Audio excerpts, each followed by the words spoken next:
జై Shriram. Welcome to all of you. అందరికీ నమస్కారం. హనుమత్ ప్రసాద్. అత్త సొమ్ము అల్లుడు దానం చేస్తే ఎలా ఉంటుంది? ప్రస్తుతం ఆంధ్రప్రదేశ్ వ్యవహరిస్తున్నటువంటి తీరుతెన్నుల మీద అనేక అనుమానాలు ప్రజల్లో ముసురుకొని ఉన్నాయి. కారణం ఏంటంటే అసలే అన్ని రకాలుగా వెనకబడిపోయిన రాష్ట్రం అని చెప్పుకుంటూ ఉంటాం, అప్పుల్లో ఉన్న రాష్ట్రం అని చెప్పుకుంటూ ఉంటాం. అటువంటిప్పుడు అనేక రకాలుగా అప్పుల కోసం మనం పరిగెడుతూ ఉంటాం.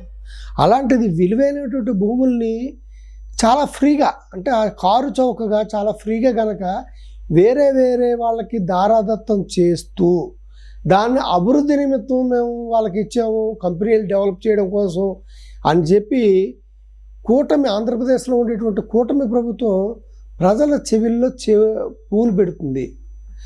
సో మనం వివరాల్లో కనుక వెళ్ళేటైతే ఆంధ్రప్రదేశ్ ప్రభుత్వం గత తెలుగుదేశం ప్రభుత్వం వచ్చిన దగ్గర నుంచి కూడా టాటా సర్వీసెస్కి సంబంధించినటువంటి కంపెనీని, టీసీఎస్ కంపెనీని ఆంధ్రప్రదేశ్లో తమ సంస్థను ఏర్పాటు చేయవలసిందిగా పలుమార్లు రిక్వెస్ట్ చేసి చివరికి చంద్రబాబు నాయుడు గారు బ్రాండ్ ఇమేజ్ అంటారు. ఏ ఇమేజ్ చూసినా ఒక్క ఇండస్ట్రీ అన్నది ఆంధ్రప్రదేశ్కి తరలి రాలేదు.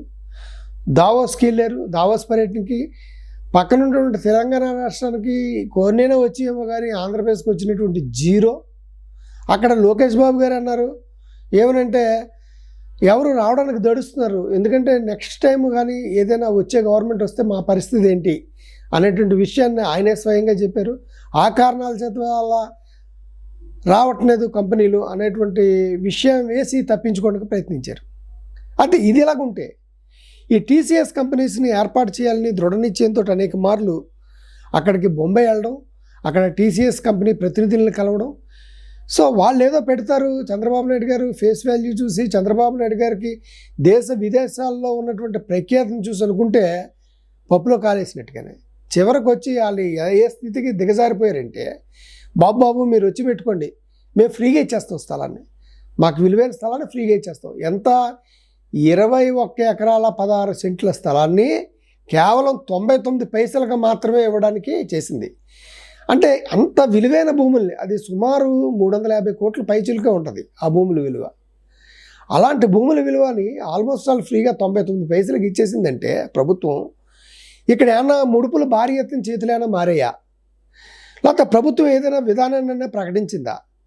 లేకపోతే ప్రజలు ఇచ్చారు కదా ఇష్టారీతిని మనం చేసుకోవచ్చు, మనకి బహుశా ఇదే చివరి ఎన్నికలేమో జాగ్రత్త పడాలన్న ఉద్దేశంతో కానీ చేసిందా? అసలు సుప్రీంకోర్టు మార్గదర్శకాలు ఏం చెప్తున్నాయి? అసలు అలాగ ఇవ్వచ్చా ఎవరికి పడతారు? అంటే ఒకటి టీసీఎస్ కంపెనీస్కి 13,500 కోట్ల రూపాయల పెట్టుబడులతో అది టీసీఎస్ ఏర్పాటు చేస్తుంది. కాబట్టి అలా ఏర్పాటు చేయడం వల్ల 5,000 ఉద్యోగాలు ఇక్కడ ఆంధ్రప్రదేశ్లో వస్తాయి. కాబట్టి డెవలప్మెంట్ చేయడం కోసం మేము 99 పైసలకి మేము ఇచ్చేయడం జరిగింది. 99 పైసల కంటే ఆల్మోస్ట్ ఫ్రీగా ఇచ్చేయడం జరిగింది అన్నారు. ఇది ఎక్కడ పాలసీ అండి? ప్రభుత్వాన్ని మిమ్మల్ని మీకు అప్పచెప్పింది ప్రభుత్వ ఆస్తులను పరిరక్షిస్తారని, ప్రజలకి ఏ రకంగా ఉపయోగపడుతుందని మిమ్మల్ని అడిగితే నేను సంపద సృష్టిస్తాను చెప్పి ఉన్న ఆస్తుల్ని మీరు ఉచితంగా దానం చేస్తారా? ఉచితంగా దానం చేస్తే అంత ఇదేం లేదనుకుంటున్నాను మీకు. ఎందుకంటే ఏదో క్విడ్ పోకరో జరిగింది. రేపు పొద్దున్న ప్రభుత్వాలు కానీ మారితే ఇదే పెద్ద స్కామ్ అవుతుంది భారతదేశం మొత్తం మీదకి. అంటే 99 పైసలకి టీసీఎస్కి విలువైనటువంటి స్థలాన్ని, 21 ఎకరాల పైచులకు స్థలాన్ని మీరు దారాదత్తం చేశారంటే ఎన్ని రకాల ముడుపులు మారే అవకాశం ఉంటుంది. అఫ్కోర్స్ ప్రస్తుతం భారతీయ జనతా పార్టీ అధికారంలో, కేంద్ర ప్రభుత్వంలో అధికారంలో ఉంది, ఇక్కడ మీ పార్టీ అధికారంలో ఉంది కాబట్టి ఏదో చలామణి అవుతుంది కానీ రేపు పొద్దున్న కానీ పొరపాటున ప్రభుత్వాలు కానీ మారాయా, ఇక్కడ ఎన్ఫోర్స్మెంట్ డైరెక్టరేట్, సిబిఐ ఇవన్నీ కలుస్తాయి. అసలు ఇంత కారు చౌకగా ఇవ్వాల్సినటువంటి అవసరం ఏంటి? ఎందుకంటే మీరు చెప్తూ ఉంటారు తెలంగాణకి హైదరాబాద్ ఉంది, తమిళనాడుకి చెన్నై ఉంది, కర్ణాటకకి బెంగళూరు ఉంది, బట్ ఆంధ్రప్రదేశ్కి ఎవరున్నారు? ఎవరూ లేరు, ఒక్క చంద్రబాబు నాయుడు గారు తప్పనేసి సిబిఎన్ గారిని, అంటే సిబిఎన్ గారికి దేశ విదేశాల్లో ఉండేటువంటి ప్రఖ్యాతి ఇవన్నీ చూసుకుని ఆయన అడుగు పెడితేనే సరే, ఆయన విజనరీ కాబట్టి కంపెనీలు వెల్లువల ఇక్కడికి వస్తాయని మీరు చాలా సందర్భాల్లో చాలా రకాలుగా ఓదరగొట్టింది ప్రస్తుతం ఉన్నటువంటి కూటమి ప్రభుత్వం. నిజంగా కనుక అదే కనుక అయితే ఈ కూటమి ప్రభుత్వం వచ్చాక ఏంటంటే అమ్మో చంద్రబాబు నాయుడు గారు ఇక్కడ ఉన్నారు కాబట్టి మనం ఎట్టి పరిస్థితుల్లోనూ మనం అక్కడికి వెళ్ళి అక్కడ ఇండస్ట్రీస్ స్థాపించాలి, సాఫ్ట్వేర్ కంపెనీలు పెట్టాలి అనే ఉద్దేశంతో క్యూలు కట్టియాలి. ఇక్కడ మీకు స్థలం ₹1,00,00,000 ఉంటే మేము 10 కోట్లు పెట్టైనా సరే మేము స్థలం తీసుకుంటాం అనేటువంటి పరిస్థితి కంపెనీలు రావాలి. కనీసం 10 కోట్లు కాదు కదా, మీరు ఏ స్థితికి ఇచ్చారంటే ఫ్రీగా ఇచ్చేస్తున్నాం బాబు మీరు పెట్టుకోండి అనేటువంటి పరిస్థితికి వచ్చారు. అంటే ఇక్కడ సిబిఎన్ గారు ఫేస్ వాల్యూ ఏమైనట్టు? మీరు అన్ని అబద్ధాల మీద కోట్లు కడుతూ ప్రజల్ని మెట్ల కింద చేసుకుని, ప్రజల ఓట్లని మెట్ల కింద చేసుకుని మీరు ప్రభుత్వ అధికారంలోకి వచ్చారు. అధికారంలోకి వచ్చింది మొదలు పెద్ద ఎత్తున స్కాములకు తెరతీస్తున్నారు. ఏంటంటే ఇది ఖచ్చితంగా చెప్తున్నాను, పెద్ద స్కామ్ అవుతుంది ఇది కనుక దీన్ని ఉపసంహరించుకోతే. మీకు ప్రభుత్వ పాలసీ ఏమైనా ఉందా?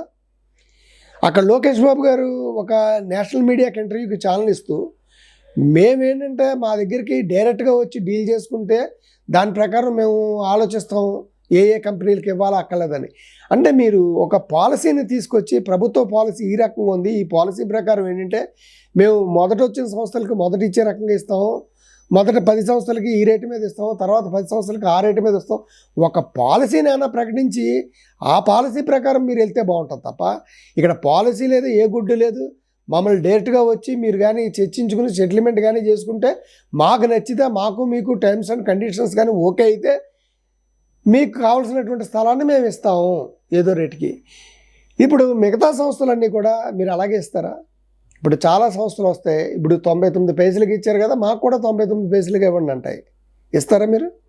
ఒకవేళ ఇవ్వకపోతే ఆ సంస్థకి ఇవ్వడం వెనకాల ఆంతర్యం ఏంటి?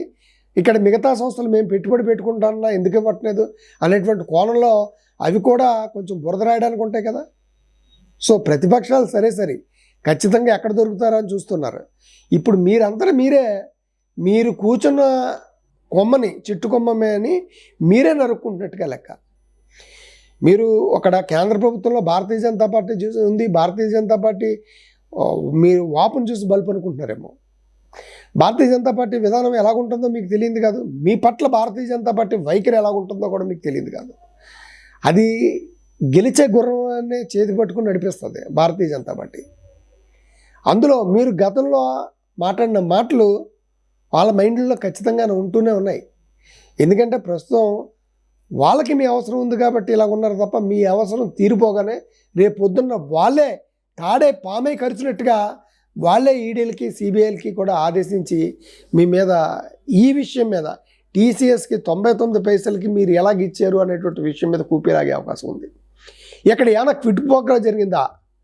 ఏమైనా చేతులు మారాయా? ఖచ్చితంగా చేతులు మారకుండా మీరు ఎలాగిచ్చేస్తారు? నాకు అంత ఫేస్ వాల్యూ ఇంత ఉంది, ఇంత ఫేస్ వాల్యూ ఉందని ఒక పాలసీ ఏం ప్రకటించలేదు. మీ 40 years ఇందులో ఇదేనా మీరు చేసేది? రేపు పొద్దున్న ఖచ్చితంగా దొరుకుతారు. కాబట్టి నేను అన్నది ఏంటంటే మీరు నేషనల్ మీడియాకి ఇచ్చినటువంటి ఇంటర్వ్యూలో లోకేష్ బాబు గారు మేము పార్టీలను బట్టి మేము ఇస్తాము, మళ్ళీ లేకపోతే ఇంకొకసారి ఏంటంటే మేము తర్వాత త్వరలో పాలసీని ప్రకటించబోతున్నాం అంటే ప్రభుత్వ పాలసీని. ఆల్రెడీ మీరు టీసీఎస్కి ఏమో దఖలుపరిచేశారు 99 పైసలకి. ఈ దఖలుపరిచేసి తర్వాత పాలసీకి వెళ్తారా అంటే అక్కడ వాళ్ళు క్వశ్చన్స్ చేశారు కాబట్టి మీరు వెళ్తామంటున్నారు. సో మీరు ఎప్పుడైనా వాళ్ళతో చేసుకున్నటువంటి అగ్రిమెంట్లని మీరు ఎందుకు బయట పెట్టట్లేదు? గౌరవనీయులైనటువంటి లోకేష్ బాబు గారిని, చంద్రబాబు నాయుడు గారిని కూడా మేము అడుగుతున్నాం, ఖచ్చితంగా మీరు ఆ టీసీఎస్తో చేసుకున్నటువంటి అగ్రిమెంట్ని బయట పెట్టాలి. ఏ కారణాల చేత ఇస్తున్నారు 99 పైసలకి అన్నది ఖచ్చితంగా తెలియజేయాలి. మీరు చెప్పే కారణాలు చలవు. సుప్రీంకోర్టు మార్గదర్శకాలు ఏమన్నాయి? సుప్రీంకోర్టు మార్గదర్శకాల మార్కెట్ వాల్యూ కంటే తక్కువగానే ఉంటే ఎట్టి పరిస్థితుల్లోనూ కూడా మీరు భూములను దారాదత్తం చేయొద్దు ఏ కంపెనీలకి అని ఖచ్చితంగా చెప్పింది. 2012లో వచ్చినటువంటి జీవోలో కూడా ఏముంది? మార్కెట్ వాల్యూ కంటే 10% తక్కువ ఉన్నా కూడా మీరు ఎట్టి పరిస్థితుల్లోనూ ఇవ్వద్దని చెప్పి ఖచ్చితంగా మార్గదర్శకాలు అటు జీవోలు కూడా ఉన్నా కూడా మీరన్నిటిని పక్కన పెట్టి తోసిరాజు అని చెప్పి ఏదో డెవలప్మెంట్ అనే పేరు చెప్పి మీరు ప్రత్యేకించి ఇక్కడ 99 పైసలకి 21 ఎకరాల 16 సెంట్లని భూమిని మీరు టీసీఎస్కి విశాఖపట్నంలో ఇవ్వడం అనేది పెద్ద క్వశ్చన్ మార్క్గా మారింది. ప్రజలు ఖచ్చితంగా అనుకుంటారు, ఎవరైనా అనండి, రూపాయికి ఇచ్చేసారు మొత్తం 21 ఎకరాలని అంటే వాళ్ళ మైండ్లో ఏమని ఉంటుంది? చంద్రబాబు నాయుడు గారు డెవలప్మెంట్ కోసం ఇచ్చారంటారా? అనరు కదా. ఎక్కడో ఏదో జరిగి ఉంటుంది. ఏవో పేర్ల మీద, బెనామీ పేర్ల మీద, ఎట్ల మీద ముడుపులు భారీ ఎత్తున చేతులు మారాయని ఖచ్చితంగా ఎవరైనా చూస్తారు. దట్టు ఒక పాలసీ అన్నది ప్రకటించలేదు మీరు. పాలసీ కూడా ప్రకటించకుండా చేశారు. సో ఇలా చేసుకుంటూ పోతే చివరికి ఏమవుతుంది? ఇకపోతే అమరావతిలో 40,000 ఎకరాలు ఇంకా సమీకరిస్తారన్నట్టుగా కూడా వార్తలు వస్తున్నాయి. అంటే బహుశా ఏదైనా సమీకరించే ముందు మీరు లీకులు ఇస్తుంటారు ఎలాగని. అప్పటికి ఇప్పటికే బోలంతా ఉంది. మరి అది చాలదా? మరి దానట్టుగా 40,000 ఎకరాలు మీరు సమీకరిస్తున్నట్టుగా వార్తలే వస్తున్నటువంటి నేపథ్యంలో బాలకృష్ణ గారు కూడా ఆ సమీపంలో కిందటి నెలలోనే ఇంచుమించు ఒక 50 నుంచి 100 ఎకరాలు కొన్నట్టుగా వార్తలు కూడా వస్తున్నాయి. ఒక 50 లక్షల రూపాయలకి ఎకరం 50 లక్షల రూపాయలు కొన్నట్టుకు వస్తున్నాయి. అంటే ఏంటంటే మీరు ఎలాగా అది కొనేసుకుంటారు కాబట్టి తర్వాత ఎకరం 30 కోట్ల వరకు వెళ్తుంది కాబట్టి ఆ రకంగా మీరు వ్యాపారాత్మక ధోరణిలో ప్రజల ఆస్తులతోటి మీరు వ్యాపారం చేసుకుని బాగుపడుతున్నటువంటి ఉద్దేశంలో ప్రభుత్వం ఉంది.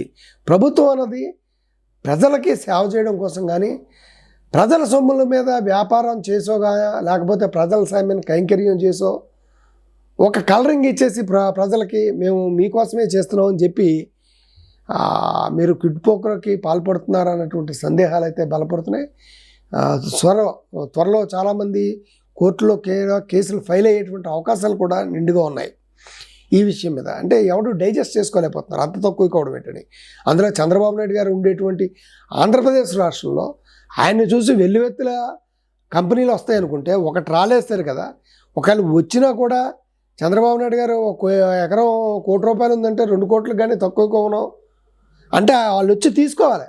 అంటే మీరు కాళ్ళ వేళ పడి మీరు రండి సార్ మీకు ఫ్రీగా ఇచ్చేస్తాం, రేపు పొద్దున అంటారేమో కరెంటు కూడా ఫ్రీగా ఇచ్చేస్తాం, మీరు ఎంప్లాయీస్ని పెట్టుకోండి, వాళ్ళకి జీతాలు కూడా మేము ఇచ్చేస్తాం, ఇలాంటి పరిస్థితులు కూడా రావచ్చు. సరే ఏమవుతుందన్నది మరి కొద్ది రోజుల్లోనే చాలా విషయాలు తెలుస్తాయి. మరొక మంచి విషయాలతో మేము ముందుకు. జై శ్రీరామ్.